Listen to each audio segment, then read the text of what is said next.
Hello everybody. Today we are going to read one of my favorite entries on TCRF, and it's from the guy who ported Myst to the Amiga, and we're gonna he's not happy, let's just say that. He's not happy about working for ClickBoom. So let's read what he has to say. This was hidden inside the CD-ROM, and you had to basically decrypt it out of a file to read it.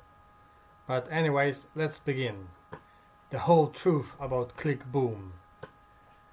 We'll probably never know all of it, but with this message I'll give my vision about that. This message shouldn't actually never be seen by anyone, but I wanted to make sure to put something like this somewhere inside the game, secretly, so that there is an information about who created this game. And of course, the reason why my name doesn't appear in the game itself. My real name is George Djurdjevic, and I have written all the code of Myst for Amiga myself, except the QuickTime player subsystem and the routine for the if pictures, which has been taken from Aminet and adapted for the game. I am not Canadian, as said Alexander Petrovic, the manager of ClickBoom, in Amiga format I think, but Serb Yugoslav, born in Belgrade, 21 years old, born in 76. The whole story about ClickBoom begins about 2 years before Capital Punishment for Amiga was finished. I didn't know about the team yet, but only 1 year after that, in summer 95, Capital Punishment was coded by one person only, Vladimir Ignayatovic, and the graphics were done by 3 people, Dragan Jelivic, Dusan Gojovic and Ilya Malentijevic, who left the team in the meantime because of some disagreements with Alexander.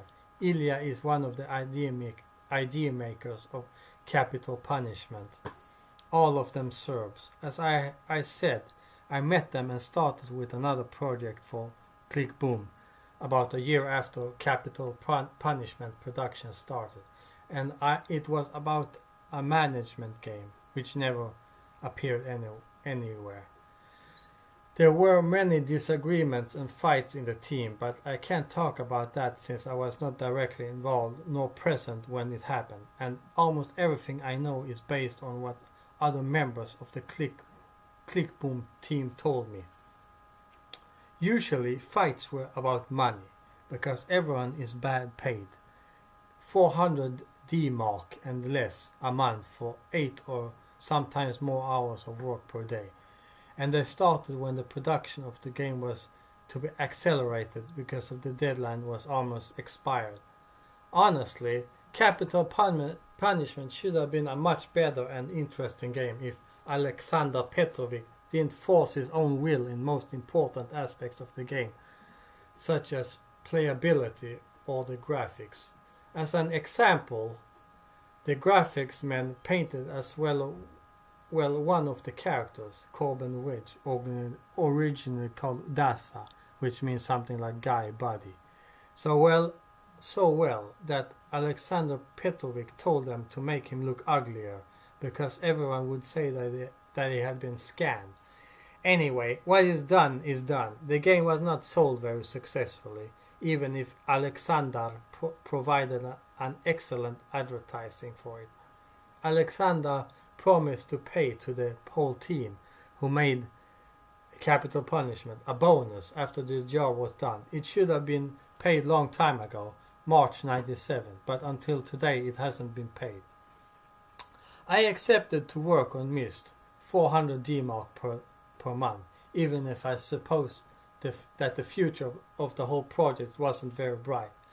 Myst is, as far as I am concerned, quite a stupid game, but as it's the best-selling game on PC Mac, Alexander decided to make a conversion for the game, expecting to get back the money he invested for Amiga. Money he spent, a lot of it, but not half of what I think he should have spent. No software on which I worked, no software on which worked coders, graphicians, musicians was legally provided except PD public domain software. I will mention as far as graphics are concerned: Brilliance, Personal Paint, Deluxe Paint, Real 3D Lightwave. Neither on PCs which we worked on the situation is better. Starting with MS-DOS together with Windows 3.11 and 95, and Adobe Premiere and Photoshop and many other software, all pirated copies. The LHA archiver which was used to archive capital punishment on install disk required the LHA key file to work, which wasn't registered to ClickBoom, since it is a crack and is used by most of the Amiga owners in Serbia.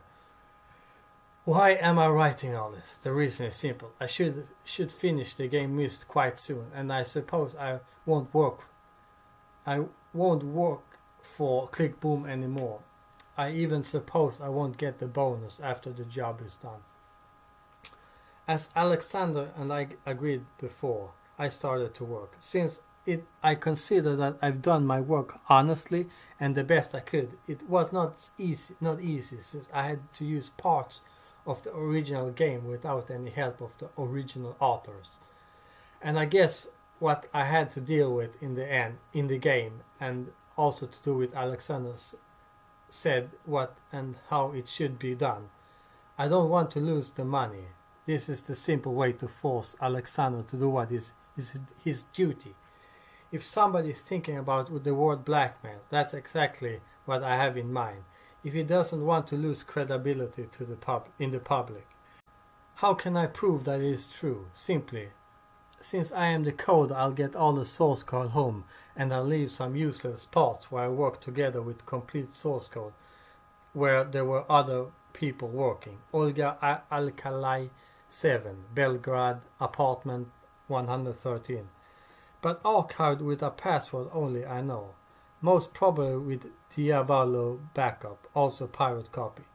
To prevent that all I said here was accidentally extracted from a binary file, I wrote it in 3 languages, Serb, English and French, all mixed together. This way, first one letter from the Serb text, then one from the English, then one from French and again Serb, to all the ASCII values of the letters. A number has been added depending on the position of the letter. First letter in the row is added with 0, second with 1, etc. No one should see this message if I don't want that. And that means that I sent a little program which decodes all the 3 texts and saves them in the different files called CBS, CBE, CBF for Serb, English and French on RAM disk. My contact address is matcab@galef.etf.bg.ac.u. Whew, that was a very long read. I hopefully didn't fuck it up too much. Well, this guy wasn't too happy about being the port of Myst to Amiga, but we appreciate his work, as it's probably the most low-spec port of Myst available, since the port of Myst for Mega CD was never completed, or else that would probably have been the most low-spec port. Anyways, thank you for checking out this video, and see you next time.